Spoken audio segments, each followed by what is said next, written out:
지금껏 우리는 치열한 경쟁 사회에 살면서 누군가를 이기기 위해 살고 또한 누구보다 앞서기 위해서 열심히 노력해 왔습니다. 그러다 보니 수단과 방법을 가리지 말고 경쟁에서 이기는 것에만 길들여져 왔죠. 사람들은 자연스럽게 채우는 것에만 관심이 많아졌습니다. 흘려보내는 것에 대해서는 별로 관심을 갖지 않습니다. 내 자신을 위해서라면 남의 것을 빼앗을지라도 남을 위해서 자신의 것을 내어놓는 것에 대해서는 인식했던 것도 사실입니다. 여러분은 어떻습니까? 인도인이 존경하는 인물 중 간디라고 하는 분 아시죠? 이분의 일화 중에 제 기억에 아주 오랫동안 남아있는 이야기가 있습니다. 한 번은 간디가 막 출발하려는 기차에 급히 올라타다가 그만 신발 한 짝이 벗겨져서 플랫폼에 떨어져 버렸습니다. 이미 기차는 출발했기에 다시 내려가서 신발을 주울 수 없게 되자 간디는 나머지 한쪽 신발도 벗어서 떨어진 신발이 있는 쪽으로 던졌다고 하죠. 옆에서 이 모습을 본 다른 사람이 간디의 행동을 보면서 이상하다며 묻습니다. 아니 선생님, 왜 멀쩡한 신발까지 버립니까? 그러자 간디가 말합니다. 누군가 바닥에 떨어진 내 신발 한 짝을 주었다고 해도 쓸모가 없을 것이고 나도 한 짝밖에 없으니 쓸모가 없다면 누군가라도 온전한 신발을 갖도록 내 나머지 신발도 떨어뜨려 주는 것이 훨씬 이롭지 않겠습니까? 그렇습니다. 우리에겐 누군가를 위해 내 것을 흘리는 마음이 있어야 합니다. 사실 그동안 우리는요, 늘 움켜쥐는 것에만 익숙했고 채우는 것에만 관심이 많았어요. 물론 우리의 부모 세대들은 너무 가난했고 굶주림으로 힘겨운 삶을 살았기 때문에 가족들의 배를 채우는 것이 너무나 중요했었습니다. 그래서 공부 잘 안 하는 자식들에게도 제발 좀 공부하라면서 부모들은 이렇게 말을 했죠. 야야, 공부해서 남 주냐? 그런데 이러한 말은요, 기독교 세계관으로 볼 때는 옳지 않은 말입니다. 믿음의 사람인 우리는 공부해서 남 주냐가 아니라 남을 줘야죠. 공부하는 목적 역시 나 하나 잘 먹고 잘 살기 위함이 아니라 남을 이롭게 하고 사회에 유익을 주는 성도가 되어야 하는 것입니다. 오늘 본문 말씀은 구제에 대한 잠언의 말씀입니다. 지혜서로 불리는 이 잠언의 말씀은 지금 이 시대에도 동일한 은혜와 교훈을 주는 말씀이죠. 그런데 오늘 본문인 개정개역 말씀에 보면 구제라고 하는 단어로 번역되어 있기는 하지만 실제 구제라고 하는 단어가 있는 건 아니에요. 그건 의역을 해서 넣은 단어입니다. 자, 오늘 본문의 24절 말씀을요, 원문 그대로 해석을 하면 이렇습니다. 흩뿌려도 더욱 많아지나니 과도히 아껴도 부족해질 것이다, 이 말씀이에요. 그런데 흩뿌린다라고 하는 개념으로만 번역을 하면 이 나눠주고 도와주는 개념이 잘 드러나지 않잖아요. 그래서 개역 개정 본문에서는 구제하여도라고 하는 말로 의역을 한 거예요. 25절 말씀에도요, 구제를 좋아하는 자 이렇게 표현되어 있지만 여기에도 구제라고 하는 단어가 직접 쓰이지는 않았습니다. 오히려 이 부분을 히브리어 원어로 보면 네페시 베라카라고 하는 단어인데요, 축복하는 영혼의 의미를 가지고 있어요. 그리고 25절 하반절에 보면 남을 윤택하게 하는 자, 역시 문자적인 의미로 보면 물을 주는 사람으로 이해할 수 있습니다. 종합해 보면 남을 축복하는 영혼은 번영하며 남에게 물을 주는 사람은 자신도 목이 마르지 않게 될 것이다, 이런 의미예요. 자, 이 의미를 표준 세번역이 그 원어적 의미를 잘 살렸습니다. 어떻게 번역이 되어 있냐면요, 남에게 베풀기를 좋아하는 사람이 부유해지고 남에게 마실 물을 주면 자신도 갈증을 면한다, 이렇게 번역되어 있어요. 자, 이런 점에서 오늘 우리가 함께 읽은 말씀의 구제라고 하는 단어는요, 흘려보내는 것, 남을 위해 흩뿌리는 것에 대한 의역이라는 것을 알 수 있습니다. 사실 누군가를 위해서 흩뿌리고 흘려보내는 것은요, 사랑과 긍휼의 마음이 없으면 불가능합니다. 우리가 다음 세대를 위해, 그리고 가난한 사람들을 향해서 긍휼의 마음이 없다면 그들을 축복할 수도, 그들을 도울 수도 없는 것이죠. 선교도 마찬가지입니다. 열방을 향한 마음과 사명이 없다면, 내 안에 긍휼의 마음이 일어나지 못한다면 자신은 산의 진미를 먹으면서도 선교 헌금은 드리지를 못하는 거예요. 저는 마태복음 25장에 나오는 인자가 모든 천사와 함께 올 때에 영광의 보좌에서 양과 염소를 구분하는 장면을 보면 섬뜩 놀랄 때가 있습니다. 그 내용은 이렇습니다.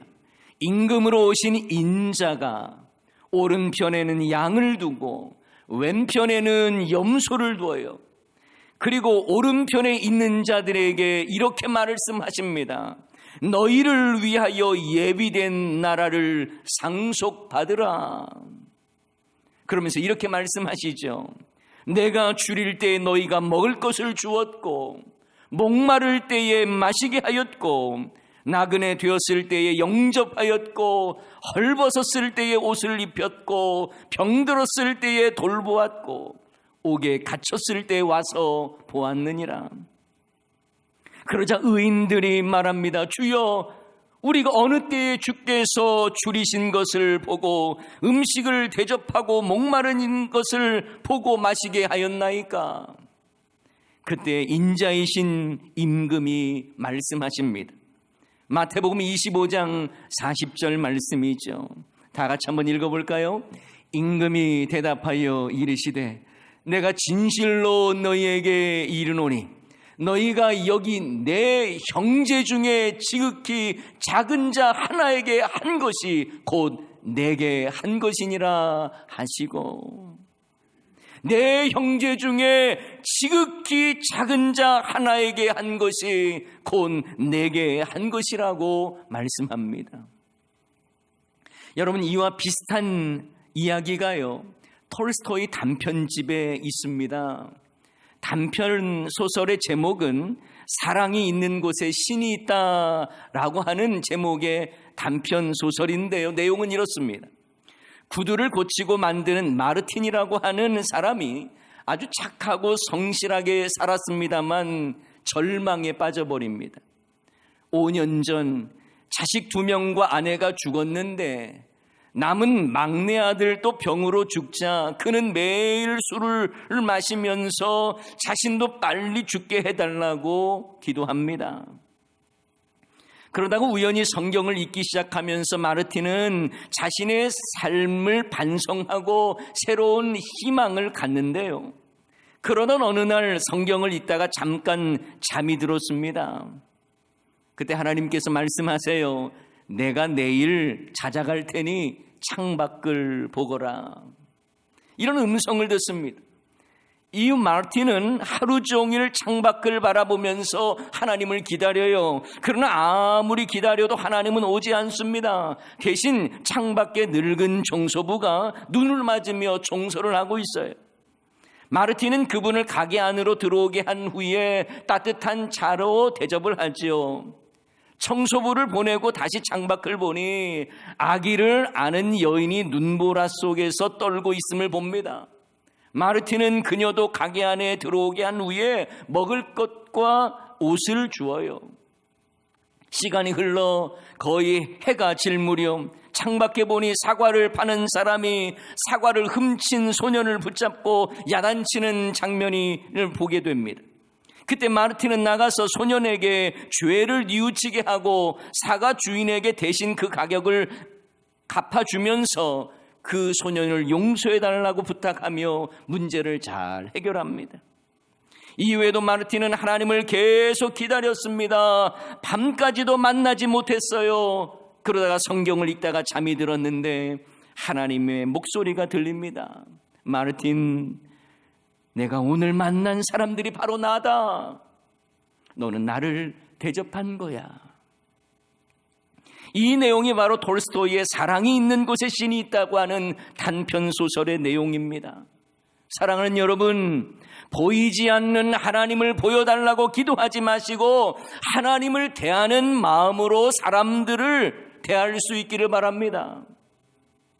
그래서 요한일서 4장 20절에는 이런 말씀을 하시죠.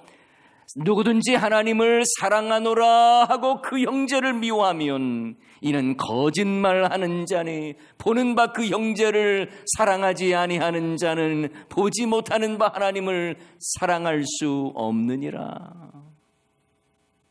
이처럼 우리는 하나님을 사랑하듯 형제 자매를 귀히 여길 줄 알아야 합니다. 이를 위해 우리는 형제 자매를 위해 뭔가를 흘릴 줄 알아야 하는 거예요. 특히 가난한 자를 보살피고 구제하는 일은요, 하나님이 기뻐하시는 일이며 하나님은 구제하는 자에게 복을 주시고 은혜를 베풀어 주시겠다고 약속하셨습니다. 잠언 19장 17절 말씀에 보면 가난한 자를 불쌍히 여기는 것은 여호와께 꾸어 드리는 것이니 그의 선행을 그에게 갚아 주시리라. 시편 41편 1절 말씀에도 보면 가난한 자를 보살피는 자에게 복이 있으며 재앙의 날에 여호와께서 그를 건지시리로다. 이런 점에서 하나님께서 우리 주위에 가난한 자들을 허락하신 것은요, 우리에게 복 주시기 위함이에요. 우리 주위에 연약한 자들을 보게 하시는 것도요, 우리를 복 주시기 위한 기회를 주시는 거예요. 예수님께서도 산상수훈의 8복 중 하나로 긍휼을 말씀하지 않습니까? 긍휼히 여기는 자는 복이 있나니 그들이 긍휼히 여김을 받을 것이며, 이처럼 우리가 누구를 긍휼히 여기는 마음이 있고 도울 수 있다는 것이 복이에요. 그러니 우리는요, 받기만 하고 채우는 자가 아니라 도와주고 나눠주는 자가 되어야 합니다. 그래서 성경에서는 주는 것이 받는 것보다 복이 있다고 말씀하지 않습니까? 사도행전 20장 35절 말씀에 보면 범사에 여러분에게 모범을 보여준 바와 같이 수고하여 약한 사람들을 돕고 또 주 예수께서 친히 말씀하신 바 주는 것이 받는 것보다 복이 있다 하심을 기억하여야 할지니라. 사랑하는 여러분, 채우려고만 하지 말고 나누십시오. 모으려고만 하지 말고 흩어 뿌리십시오. 그것이 복입니다. 하나님의 채우시는 원리는 비움에서부터 출발하기 때문에 그래요. 그래서 일반적인 경제 원리와 하나님 나라의 경제 원리는 너무나 다른 것입니다. 흩어 뿌려야 거두게 되고 나눔이 채움이 되는 원리가 바로 하나님 나라의 경제 원리입니다. 저는 이 말씀을 묵상하면서 룻기에 나오는 보아스가 떠올랐습니다. 룻이라고 하는 이 여인 잘 아시죠? 모압 여인이면서 과부였습니다. 이방 여인으로서 늙은 시어머니인 나오미를 모시며 그것도 낯선 땅 베들레헴에서 살아가는 가난한 여인이 바로 룻입니다. 먹을 것을 어디서 구하기가 쉽지 않자 룻은 남의 밭에 가서 흩어진 이삭이라도 줍기 위해 나갔는데 마침 보아스의 밭에 이릅니다. 그때 보아스는 자기 일꾼들에게 룻이 이삭을 많이 주울 수 있도록 일부러 이삭을 뽑아 흘리게 해요.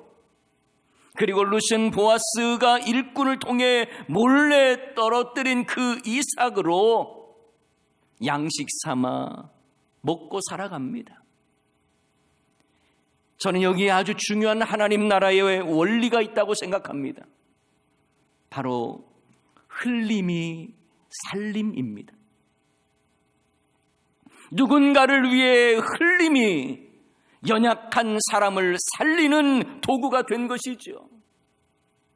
세상에서는 우리가 의지적으로 무언가를 흘리지 않으면 살 소망이 없는 사람들이 얼마나 많은지 모릅니다. 그래서 하나님은 가난한 성도를 위해 가진 자의 흘림을 요구하고 있습니다. 구약의 말씀에도 이스라엘 백성들을 향해 곡식 뺄 때에 모퉁이까지 다 베지 말고 떨어진 것 있으면 줍지 말라고 말씀합니다. 그냥 흘려놓으라는 거예요. 그것은 가난한 자를 위한 것으로 남겨두라는 것입니다. 레위기 23장 22절 말씀, 너희 땅에 곡물을 벨 때에 반 모퉁이까지 다 베지 말며 떨어진 것을 줍지 말고 그것을 가난한 자와 거류민을 위하여 남겨두라. 나는 너희의 하나님 여호와이니라. 흘린 것으로 가난한 자를 먹이시겠다고 하는 하나님의 계획입니다. 하나님은 가난한 자를 먹이시는 방법으로 하늘에서 돈다발을 내리시는 방법을 사용하지를 않습니다. 바로 믿음의 사람인 저와 여러분을 사용하시기를 원하는 거예요. 우리가 다음 세대를 위하여 물질을 드리고 가난한 이웃을 위해 선한 사마리아인 헌금을 흘리고 선교 헌금을 통해 열방을 향하여 우리의 물질을 흘릴 때에 이것은 누군가를 살리는 양식이 되고 생명이 되는 거예요. 이를 위해서 자원하는 성도들의 흘림이 있어야 하는 거예요. 보아스가 이삭을 떨어뜨리는 것도 의지적으로 자원하여 행한 것처럼 우리가 누군가를 살릴 예물을 드릴 때에도 자원함으로 기쁨으로 이 일을 감당해야 하는 것입니다. 만약 억지로 하고 어쩔 수 없이 하는 구제라면 그것은 그저 빼앗기는 일이며 손해보는 일이 될 것입니다. 하지만 기쁨으로 자원하여 드리는 흘림이라면 하나님의 복을 받는 놀라운 일이 될 것이며 누군가를 살리는 일이 될 것입니다. 그런데 저는 흘림이 살림이다라고 말씀을 드리면서 가장 위대한 흘림에 대해서도 말씀드리고 싶습니다. 그것은 바로 예수님의 흘리심입니다. 우리의 죄를 대속하기 위하여 물과 피를 아낌없이 흘리심으로 우리를 살리신 사건입니다. 예수님의 피 흘리심이 죄와 사망 가운데 있는 우리를 향한 살림이 되었습니다. 예수님의 흘리심이 없었다면 우리는 그 누구도 멸망의 길에서 살아나지 못했을 것입니다. 이런 점에서 예수님의 흘리심은 우리를 향한 살리심이 되었습니다. 그러니 우리도 예수님처럼 누군가를 살리기 위해 흘리며 살아야 하는 거예요. 가난한 자를 위해 물질을 흘려야 합니다. 구원받지 못한 사람을 위하여 복된 소식 복음을 흘려야 하는 것입니다. 연약한 자를 위하여 긍휼의 마음을 담아 눈물도 흘려야 하는 것입니다. 움켜쥔 것이 있다면 나눔을 통해서 다른 사람을 살려야 하는 거예요. 오늘 본문에 흩어 구제하여도라는 말씀도 흩뿌린다는 거예요. 흘린다는 의미입니다. 자원남으로 누군가를 살리기 위해 흘리는 것, 곧 구제를 의미하는 것이죠. 그런데 여러분, 세상 사람들은요, 착각을 참 잘해요. 내가 쥐고 있으면 다 이거 내 것이라고 생각을 합니다. 세상에는요, 움켜쥐어도 내 것 안 되는 게 얼마나 많아요. 우리 인생사를 봐도요, 내 것인 줄 알았는데 꽉 쥐고 있었는데 내 것이 아닌 게 얼마나 많습니까? 마치 사막의 모래를 움켜쥐면 다 내 것처럼 보이는데 나도 모르게 다 빠져나가는 것과 같습니다. 그래서 시편 39편에 보면 다윗은 이렇게 고백을 하죠. 시편 39편 6절 말씀, 진실로 각 사람은 그림자같이 다니고 헛된 일로 소란하며 재물을 쌓으나 누가 거둘는지 알지 못하나이다. 우리 인생이 이렇다는 거예요. 재물을 쌓아도 누가 거둘지 아무도 모르는 거예요. 그런데도 내가 쥐고 있으면 다 내 것이라고 착각하며 살아갑니다. 아니요. 쥐었다고 생각했는데 어처구니 없는 일로 다 잃어버릴 수도 있는 거예요. 그러니 우리는 선한 일을 위하여, 하나님이 기뻐하시는 일을 위하여 흘려야 하는 거예요. 하나님이 원하시는 그곳에 물질을 흘려야 하는 것입니다. 그래야 하늘의 복을 받는 거예요. 오늘 본문을 다시 보십시오. 풍족하게 하시는 하나님의 약속이 명확하게 나와 있지 않습니까? 구제를 좋아하는 자는 풍족하여질 것이요, 남을 윤택하게 하는 자는 자기도 윤택하여지리라. 남을 위해 나누고 구제하는 자에게 하나님의 풍성케 하심을 베푸시겠다고 하는 약속이에요. 여러분, 성경은요, 한 번도 자신의 이익을 위해 움켜잡는 자가 복되다고 말하지 않았어요. 수단과 방법을 가리지 말고 쟁취하라고 말씀하지 않았습니다. 오히려 구제를 통해, 나눔을 통해 더 풍성하게 된다고 약속하십니다.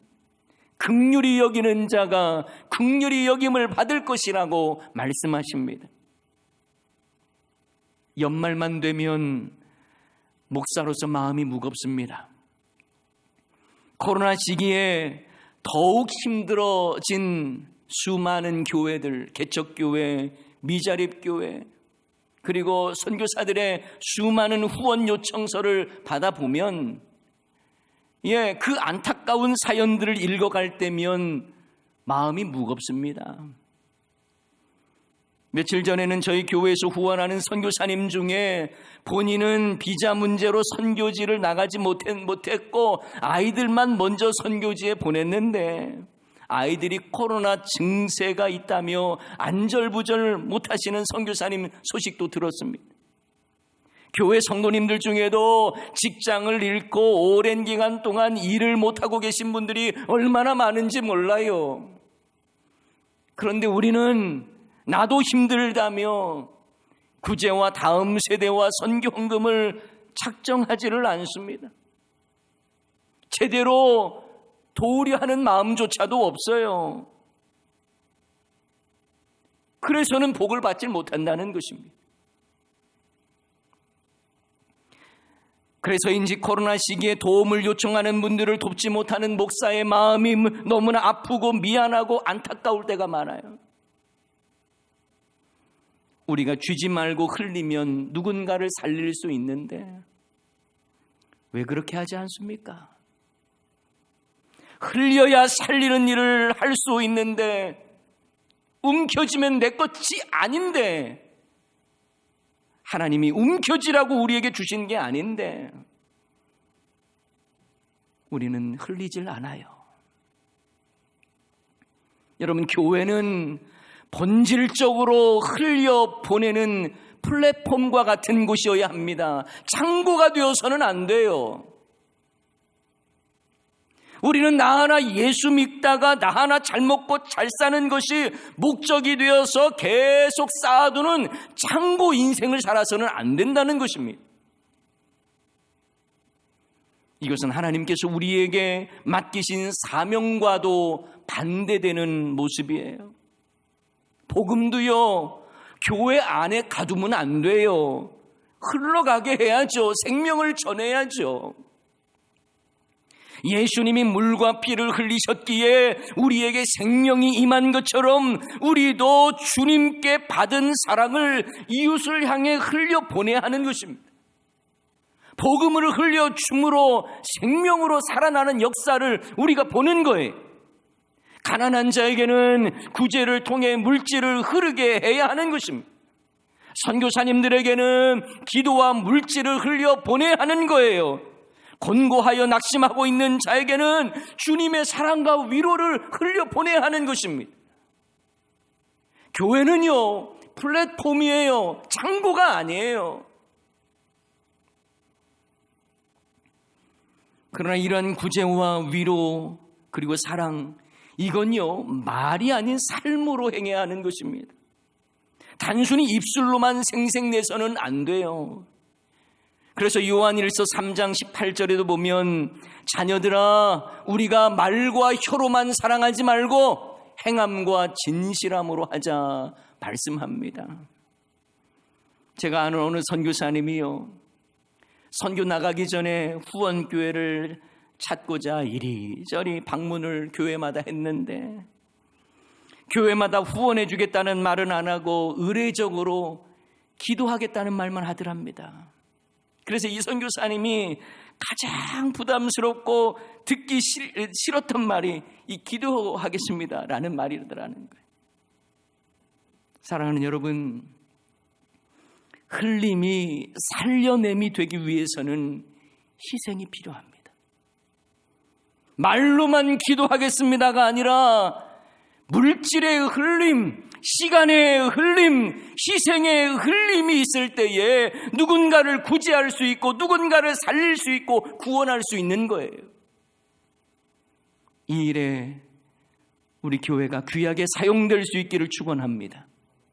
예수님의 흘리신 물과 피가 우리를 살리신 것처럼 우리의 흘림이 누군가를 살려냄이 될 수 있기를 주님의 이름으로 간절히 축원합니다. 이 시간 말씀 기억하면서 우리 함께 찬양하기를 원합니다. 저 죽어가는 내 형제에게 생명을 주소서, 그리고 우리 교회를 사용하여 주소서. 이러한 고백을 담아서 함께 찬양하십시다.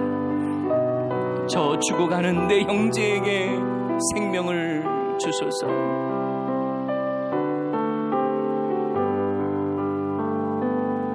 저 죽어가는 내 형제에게 생명을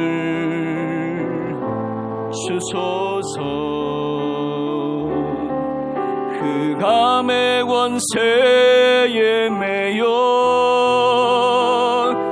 내일을 빼앗긴 저들에게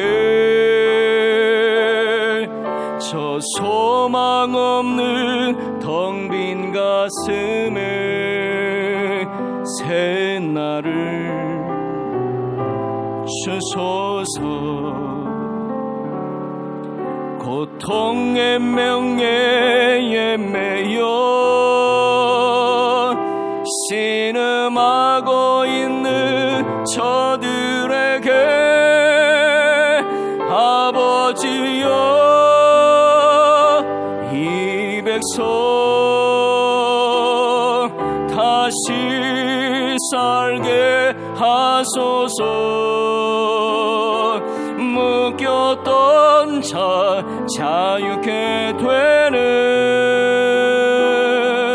영광의 날을 주소서. 아버지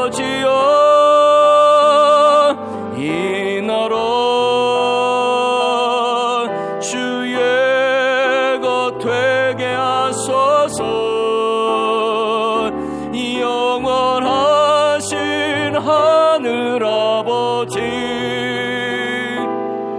다시 섬기게 우리 다시 한번 찬양합시다. 저 죽어가는 내 형제에게 저 죽어가는 내 형제에게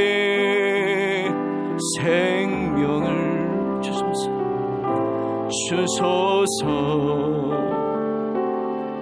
그가 매 권세에 매여 내 일을 빼앗긴 저들에게 저 소망 없는 텅 빈 가슴에 새 날을 주소서 고통의 멍에에 매여 신음하고 있는 저들에게 아버지여 이 백성 다시 살게 하소서 묶였던 자 자유케 되는 영광의 날을 주소서 아버지여 이 나라 주의 것 되게 하소서 영원하신 하늘 아버지 다시 섬기게 아버지여 이 백성 아버지여 이 백성 다시 살게 하소서 묶였던 자 자유케 되는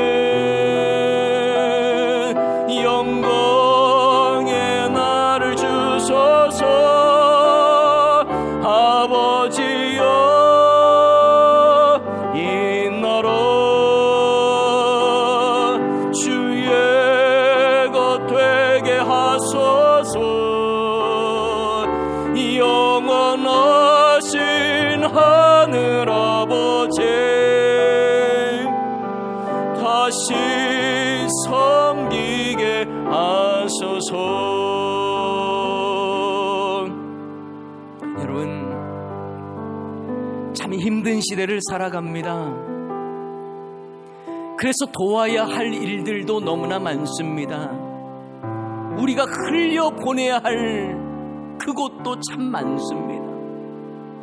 그런데 우리는 나도 힘들다고 나도 예전 같지 않다고 그냥 움켜쥐고 있습니다. 흘리면 살아나는 역사가 일어나는데 흘리면 생명을 갖게 되는 역사들이 일어나는데 우리는 그냥 창고가 되기를 원하는 거예요. 아니요, 플랫폼이 돼서 보내고 흘리는 역할을 해야 되지 않겠습니까? 우리 대연중앙교회가 건강한 교회로 주님 앞에 나아가서 칭찬받으려면요 우리끼리 얼마나 좋았느냐를 보시는 게 아니에요. 얼마나 주의 일을 위하여 흘렸느냐를 보시는 거예요. 흘려야 사는데, 흘림이 있어야 생명을 살리는 일이 일어나는데 우리가 그 일을 해야 되지 않겠습니까? 여러분 이 시간에 우리 함께 기도할 때에 주님께서 나를 위하여 피 흘려주셨기 때문에 내가 살아난 것을 고백하면서 나도 예수님처럼 흘릴 것 흘리고 그래서 살리는 역사들이 우리 안에 있게 해달라고 기도하십시다. 그리고 앞으로 우리의 삶이 그런 삶이 되기를 소원하면서 우리 다 같이 말씀 기억하면서 우리 다 같이 한 목소리로 기도하도록 하십시다. 기도하십시다. 주여 은혜를 더하여 주소서. 우리에게 베풀어 주신 하나님의 놀라우신 은혜를 우리는 경험하면서도 이 모든 것들을 쥐고 있습니다. 하나님의 은혜인 줄을 알지 못하고 그저 내 것인 양 착각하며 그저 그렇게 살아가고 있습니다. 흘려야 살리는데, 흘림이 있어야 살림이 일어나는데, 오 주여, 우리 교회가, 우리 성도님들이 그런 삶 살기를 원합니다. 플랫폼과 같은 교회 되기를 원합니다. 창고 같은 교회가 되지 말게 하여 주시옵소서. 하나님의 나라를 위하여, 주님 기뻐하시는 삶을 위하여 더욱더 힘쓰고 수고하는 주의 백성들 되기를 원합니다. 오 주여, 하나님의 은혜를 사모합니다. 우리를 통하여 주의 일들을 이루어 주시옵소서. 가난하고 힘들고 곤고한 자들, 선교지에서 고통하고 있는 수많은 선교사님들, 아버지여, 그들을 긍휼히 여겨주시고 우리 교회가 그들을 살리는 데에 조금이나마 도움이 되기를 원하오니 주여, 우리를 사용하소서. 교회를 사용하소서. 성도들을 사용하여 주시옵소서. 하나님 아버지, 힘겨운 시대를 살아가며 여러 가지 곤고합니다. 감염병 시국에 살면서 몸도 마음도 많이 지쳐있는 성도님들, 주여 은혜를 베풀어 주시고 불쌍히 여겨 주시옵소서. 하나님의 은혜 없이는 아무것도 감당할 수 없음을 고백하오니 주여, 우리를 붙잡아 주시옵소서. 이러면 이럴수록, 힘들면 힘들수록 더욱 주님의 은혜를 사모하며 하나님의 도우심을 구하는 주의 백성들 되게 하옵소서. 아버지 하나님, 그런데 우리도 힘들지만 우리보다 더 힘들고 고통하는 형제자매들이 많이 있음을 주님의 눈으로 보게 됩니다. 주님의 마음으로 보게 됩니다. 주여, 가난하고 곤고한 자를 주여 도와주시고 은혜를 베풀어 주옵소서. 주여, 예수님의 피 흘림이 없었다면 우리는 살아날 수 없는 인생이었는데, 그래서 우리의 흘림이 죽어가는 자를 향한 살려냄이 되기를 소원하오며, 우리가 주의 일에 더욱더 헌신하고 또 더욱더 주님 기뻐하시는 삶을 살아갈 수 있도록 은혜를 더하여 주시옵소서.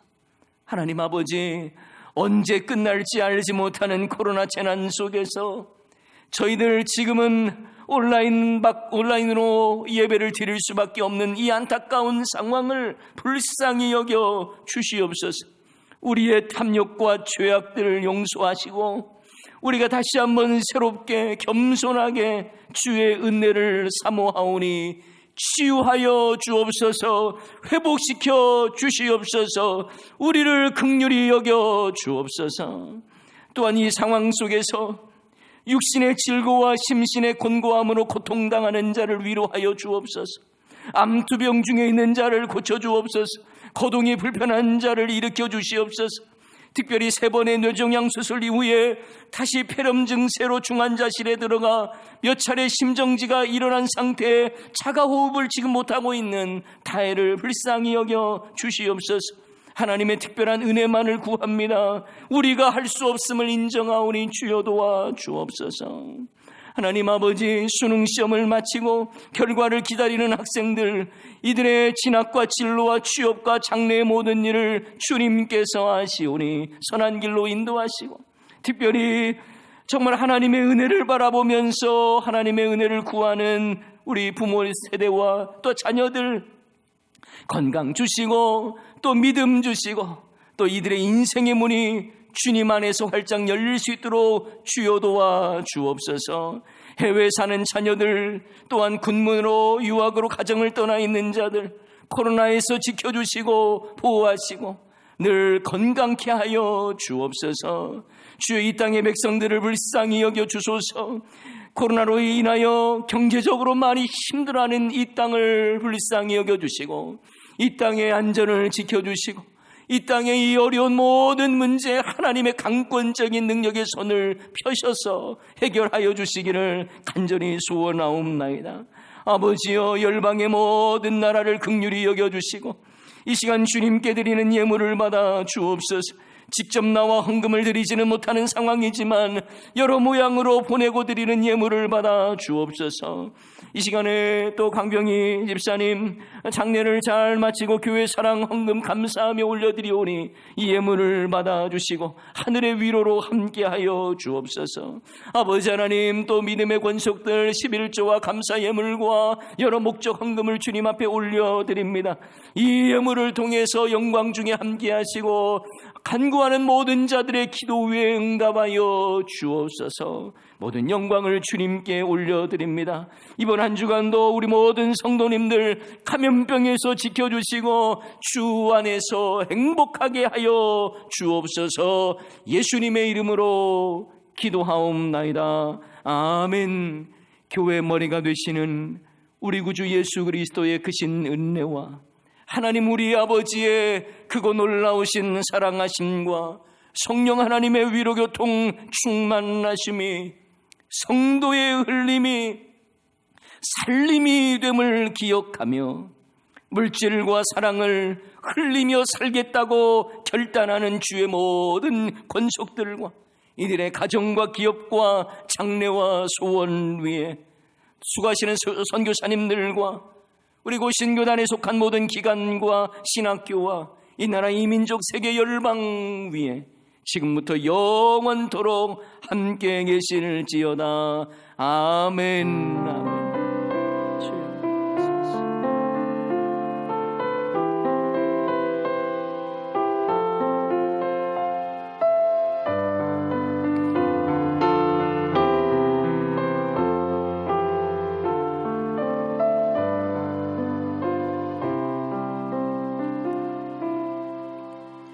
이번 한 주간도 하나님의 은혜와 사랑을 충만히 누리시기를 바랍니다. 우리 가족들에게, 그리고 현장에 나와 있는 몇몇 분들도 마찬가지고요. 서로 격려하시면서 이번 한 주간도 하나님의 크신 은혜를 누릴 수 있도록 사랑합니다 이렇게 고백하시고 또 믿음으로 승리합시다 이렇게 한번 권면하시기 바랍니다. 한번 권면하십시다. 믿음으로 승리합시다. 주 안에서 사랑합니다. 우리 가족들도 한번 안아주세요. 예배를 통해서 여러분의 가정도 그리스도의 사랑으로 더